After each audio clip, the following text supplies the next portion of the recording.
What's up, bublaygang? We haven't seen you guys in so long. There's been so much going on in the world, and we're here to address it today. We couldn't post a regular video on our channel without posting this one first. On May 25th, George Floyd, a 46-year-old black father who was suspected of passing a $20 counterfeit bill, died in Minneapolis, Minnesota. Derek Chauvin, a white police officer, knelt on Floyd's neck for almost 9 minutes while Floyd, who was handcuffed face down in the street. Two other officers further restrained Floyd, and the fourth prevented onlookers from intervening.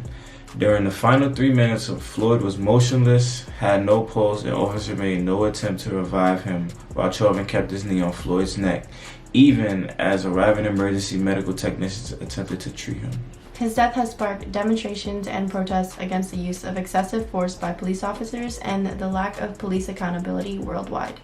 Our video is simply an informational video of how you can help the Black Lives Matter movement to fight for freedom, liberation, and justice. There are hundreds and even thousands of resources available to help the cause, which we will clearly lay out for you to make it as easy as possible for you to take action. So starting off with protests, don't share photos or videos of protests featuring the faces or identifying features of protesters.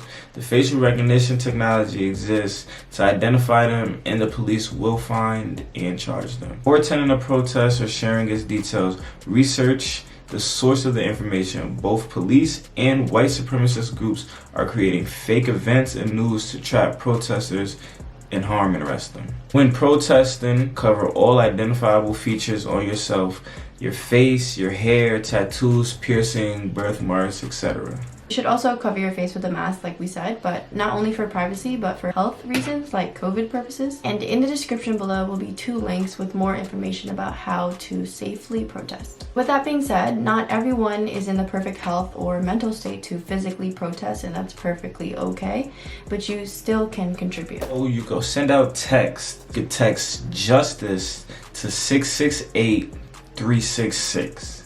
You also can text Floyd to 55156, and you can also text enough to 55165.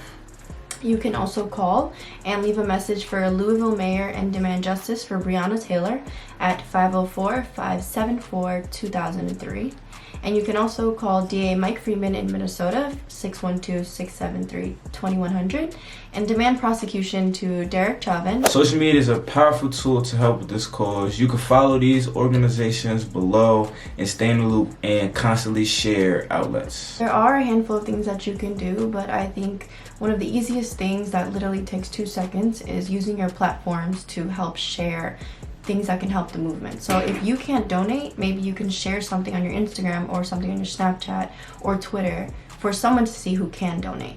So it really doesn't take like more than 2 seconds to just repost something every day or try and find different research every day that can help not only you but others. So you can also donate to some organizations, and linked below is a master post of some donation organizations you can donate to, including some organizations but not limited to the George Floyd Memorial Fund, the Minnesota Freedom Fund, Reclaim the Black Organization, Run with Maud, and Justice for Breonna. Some more places to donate are also linked here, and that will be in the description box.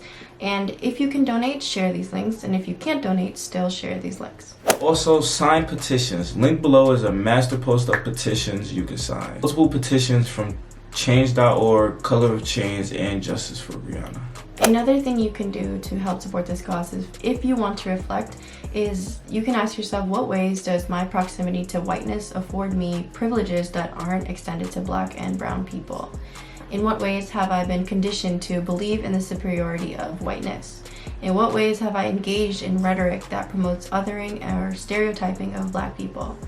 What can I do to better educate myself on the historical context of race in the country and community I exist in right now? Some other questions you can ask yourself is, what can you do to support people of color in your community? What are your local politicians' policy on ending police brutality?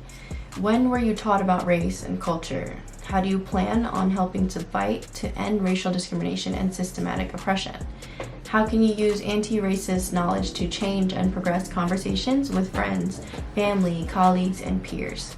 How can you actively be anti-racist instead of simply not racist?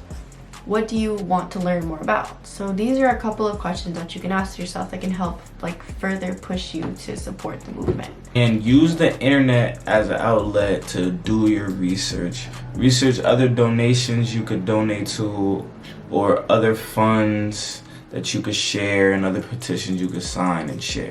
Also, this time is tough. So if you want to heal, we also have linked below other pages that offer virtual classes and workshops in meditation, movement, breathwork, Reiki, and self-development. So with the information we just gave you, that's only just a handful of things you could do. Just make sure you guys do your research, reach out, share any helpful information, and spread the word to everybody you know, and keep pushing this because we do need this change. Thank you guys so much for tuning in. We got other content coming to you soon. We love you guys. Stay safe, and we'll see you guys soon.